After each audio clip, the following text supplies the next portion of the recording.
গোটা পৃথিবীর যে কোনো জমিনে আপনি যা কিছু সেখানে বীজ দিবেন, সহজভাবে সেখানে আপনার সুজলা সুফলা শস্য শ্যামলিমায় পরিপূর্ণ একটি উপকারী গাছ, উৎপাদনশীল একটি গাছ আল্লাহ তাআলা আপনাকে উপহার দেবেন।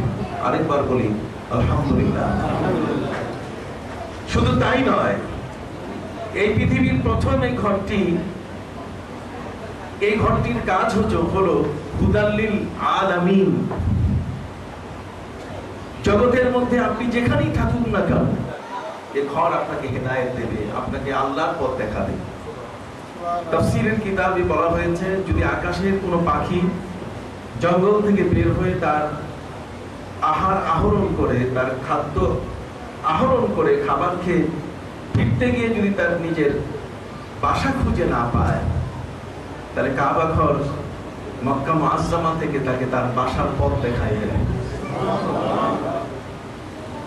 এই সকল বিষয়গুলোকে যদি বিচারে আনা যায়, তাহলে আমরা দেখতে পাই জগতের মধ্যে আল্লাহ সুবহানাহু ওয়া তাআলা এই পৃথিবী সৃষ্টির পর বাবা আদম আলাইহিস সালাম এবং জগতের মধ্যে যত মানুষ আসবে, বিশেষ করে প্যারা নবী রাসূল করিম সাল্লাল্লাহু আলাইহি ওয়াসাল্লামের উম্মতের জন্য এই জগতের মধ্যে আল্লাহ পাক রব্বুল আলামিন আল্লাহকে স্মরণ করার জন্য এমন একখানা ঘর তিনি দিয়ে দিলেন।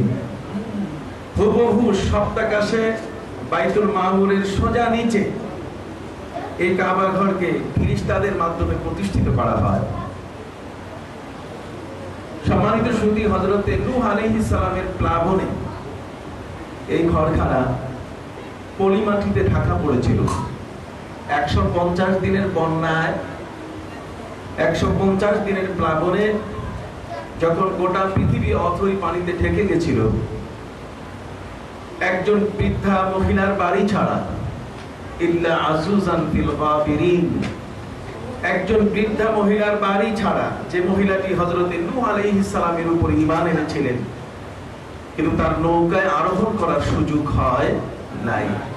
ঈমানদার হওয়ার কারণে আল্লাহ পাক রব্বুল আলামিন বিশাল প্লাবন, যেই প্লাবনের এক একটি ঢেউয়ের আছাড় এক একটি হিমালয় পর্বতের মতো, ঢেউয়ের তরঙ্গমালা এত উঁচু হয়ে উঠেছিল যে সেটি কাল জিবাল, এক একটা পাহাড়ের মতো উঁচু হয়ে ঢেউগুলো আছাড় খেয়ে নিচে পড়ছিল। ঠিক এমন একটি বিশাল বন্যার মধ্যে আল্লাহ পাক রব্বুল আলামিন সেই বৃদ্ধ মহিলা তার ঘরকে তিনি হেফাজত করেছেন একটি মাত্র কারণে, যে তিনি হযরতে নূহ আলাইহিস সালাম এবং আমার আল্লাহর প্রতি ঈমান এনেছেন। যেরকম সুবহানাল্লাহ, ঈমানদার ব্যক্তি যারা আল্লাহর প্রতি নিজের জীবনকে উৎসর্গিত করে, আল্লাহ পাক রব্বুল আলামিন তার জামিন হয়ে যায়। শুধু জামিনই নয়, বরং যখন ইবাদতের মাধ্যমে আত্মসমর্পণ করে, ইবাদতের মাধ্যমে আত্মসমর্পণ করলে আল্লাহ পাক রব্বুল আলামিন এই জীবনের সবচেয়ে বড় চাহিদা, তার যে অন্ন চাই, খাবার চাই, তার খাদ্যের এত বিপুল পরিমাণে তিনি আয়োজন করে দেন, যাতে করে কোনোদিন সে কারো দ্বারস্থ না হয়। ভাইরা আমার, হযরতে নূহ আলাইহিস সালামের সেই বিশাল প্লাবন, এই প্লাবনে এক একটি ঢেউয়ের আছাড়ে যখন সবকিছু তলিয়ে গেল, পাহাড় পর্যন্ত ডুবে গেল, আল্লাহ পাক রব্বুল আলামিন কাবা ঘরের উপরে যে প্লাবন এসেছিল তাতে কাবা ঘরের দেয়াল ধসে গেছিল। এই কাবা ঘরের প্রায় 10 বার ভাঙ্গা করা হয়েছে। সম্মানিত সুধী, হযরতে নূহ আলাইহিস সালামের পর থেকে নিয়ে 2600 বছর পর্যন্ত এই কাবা ঘর পলিমাটিতে ঢাকা ছিল। হযরতে ইব্রাহিম আলাইহিস সালামকে আল্লাহ পাক রব্বুল আলামিন আদেশ দান করলেন যে তুমি যাও এবং আমার মসজিদ তুমি নির্মাণ করো। বলো সুবহানাল্লাহ। হযরতে নবী ইব্রাহিম আলাইহিস সালাম তিনি সিরিয়া থেকে মক্কায় এলেন, কিন্তু যখন মক্কায় তিনি এলেন, মক্কায় আসার পরে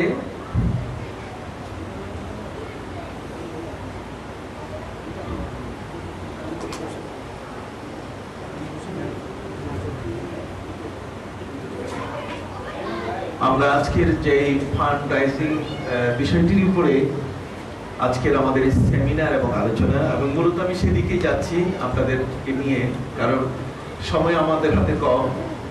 একটা ভূমিকা দেওয়ার কথা ছিল, আমার কথাগুলো শিক্ষামূলক যে বিষয়গুলো সেগুলো আল্লামা জালাল সিদ্দিকী সাহেব তার ভাষায় তিনি বলে দিয়েছেন, যেগুলো আমাদের জন্য অত্যন্ত শিক্ষণীয় বিষয়। আমি এই জন্য মূল প্রতিপাদ্য বিষয় নিয়ে আপনাদের সামনে উপস্থিত হয়েছি, যাতে মূল বিষয়টার উপরে আমরা কথা বলতে পারি। সম্মানিত শুধু আজকের সেই প্রার্থিত বিষয়টি যে নতুন একটি 4 তলা মসজিদ প্রতিষ্ঠিত হবে এমন এক জমিনে, যেই জমিনে মানুষ ঘর থেকে বের হলে ঈমান চ্যালেঞ্জের মুখে পড়ে যায়।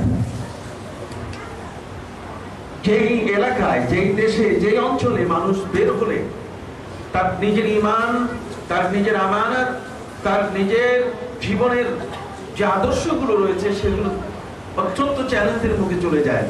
ঠিক তেমন একটি 4 তলা মসজিদের নির্মাণের ক্ষেত্রে আজকের আমাদের পাশে বসা আছেন জনাব অ্যাটর্নি মঈন চৌধুরী সাহেব। তার পিতা মরহুম আলহাজ আব্দুল মতিন চৌধুরী, তিনি এই মসজিদের জন্য সর্বপ্রথম আমাদের কোনো আবেদন ছাড়াই ফান্ড রাইজিং এই শব্দটি শুনেই তিনি $1001 দেওয়ার স্বীকৃতি দিয়েছেন। সকলে বলুন মারহাবা। আমরা আল্লাহর কাছে দোয়া করি, আল্লাহ পাক রব্বুল আলামিন জনাব অ্যাটর্নি মঈন চৌধুরী সাহেবের শ্রদ্ধেয় আব্বা মরহুম আলহাজ আব্দুল মতিন চৌধুরী সাহেবকে যেন আল্লাহ জান্নাতুল ফেরদৌস নসিব করে দেন। ঠিক তেমনি করে তার মায়ের বংশে, বাবার বংশে যারা দুনিয়া থেকে বিদায় নিয়েছেন, আল্লাহ তাদেরকে যেন জান্নাতি হিসেবে কবুল করে দেন। তিনি এবং তার পরিবার পরিজন, তার স্ত্রী, সন্তান, সন্ততি সহ তার ব্যবসা প্রতিষ্ঠান এবং পাশাপাশি তার যতগুলো সেবামূলক কর্মকাণ্ড এবং প্রতিষ্ঠান রয়েছে, আল্লাহ সবগুলোতে যেন তিনি আশানুরূপ এবং তার পক্ষ থেকে তিনি যেন সেটাতে বিপুল পরিমাণে রহমত দিয়ে সেটাকে ভরপুর করে দেন। সকলে বলুন আমিন। আরো জোরে বলুন আমিন। সম্মানিত শুধু বলতেছিলাম, হযরত নবী ইব্রাহিম আলাইহিস সালাম তিনি মক্কা মুআজ্জামা এলেন, কিন্তু মক্কা মুআজ্জামার অবস্থা ছিল ভিন্ন ধরনের। 2600 বছর পর কাবা ঘর নির্মাণের এক বিশাল দায়িত্ব তার মাথায়, তার কাঁধে, তার ঘাড়ে অর্পিত হলো। এই কাবা ঘর নির্মাণের ক্ষেত্রে প্রথমে কাবা ঘরের জায়গাটি তার চেনা দরকার। ইব্রাহিম আলাইহিস সালামকে আল্লাহ পাক রব্বুল আলামিন পাঠিয়ে দিয়েছেন। আল্লাহ তো অত্যন্ত হাকিম, তিনি অত্যন্ত হিকমতওয়ালা। নবী ইব্রাহিম আলাইহিস সালাম মক্কার জমিনে আসার পরে তিনি দেখলেন এত অসংখ্য পাহাড়, এত অসংখ্য পাহাড়ের দেশ মক্কা। কিতাবের মধ্যে লেখা হয়েছে যেদিন কাবা ঘরকে আল্লাহ পাক রব্বুল আলামিন প্রতিষ্ঠা করেন, তার আগে এই জমিনটাকে শান্ত করার জন্য পানির ফোনার উপরে তরঙ্গমালার সাথে যখন ওই মাটিও তরঙ্গায়িত হচ্ছিল, সেটাও যখন দুলছিল, তখন আল্লাহ পাক রব্বুল আলামিন সেটাকে শান্ত করার জন্য পাহাড় তৈরি করে দিয়েছেন। ফাখালাকা আলাইহাল জিবাল, পাহাড় তৈরি করার কারণে, পাহাড়ের পেরেক দেওয়ার কারণে জমিন শান্ত হয়ে গেল। সেদিন জমিনকে শান্ত করতে আল্লাহ পাক রব্বুল আলামিন যেই পাহাড়গুলো সৃষ্টি করেছিলেন, ইতিহাসের কিতাবে লেখা হয়েছে মক্কার জমিনে সেটির সংখ্যা হলো প্রায় 6500। 6500 পাহাড়ের মধ্যে থেকে কাবা ঘরকে বের করে নির্মাণ করা 2600 বছর পর্যন্ত আল্লাহ পাক রব্বুল আলামিন অন্যান্য প্রাণীর মাধ্যমে কাবার তওয়াফের ব্যবস্থা করেছিলেন। ভাইরা আমার নবী ইব্রাহিম আলাইহিস সালাম যখন তিনি মক্কা শরীফে এলেন, কাবা বের করবেন, মসজিদে হারাম তিনি বের করবেন। মসজিদে হারাম শরীফ বের করতে গিয়ে তিনি আল্লাহর কাছে প্রশ্ন করলেন, মাবুদ এত অসংখ্য পাহাড়, সেই পাহাড়ের মধ্য থেকে কাবা ঘর কোনখানে আছে, কোন জায়গায় কাবা ঘর? আমি তো কাবা ঘরের কোনো দাগ নম্বর জানি না, কাবা ঘরের খতিয়ান আমার কাছে নাই, কাবা ঘরে জমা খরচ তার কবলা দলিল আমার হাতে নাই। আল্লাহ পাক রব্বুল আলামিন বলে দিলেন, ইব্রাহিম কিছুই প্রয়োজন নাই, আমি আল্লাহ তোমার সাথে আছি। নবী ইব্রাহিম আলাইহিস সালামকে আল্লাহ পাক রব্বুল আলামিন বলে দিলেন, ইব্রাহিম তুমি অপেক্ষা করো, অল্প সময়ের মধ্যে একটা মেঘখণ্ড, একটা মেঘমালা এসে উপস্থিত হবে।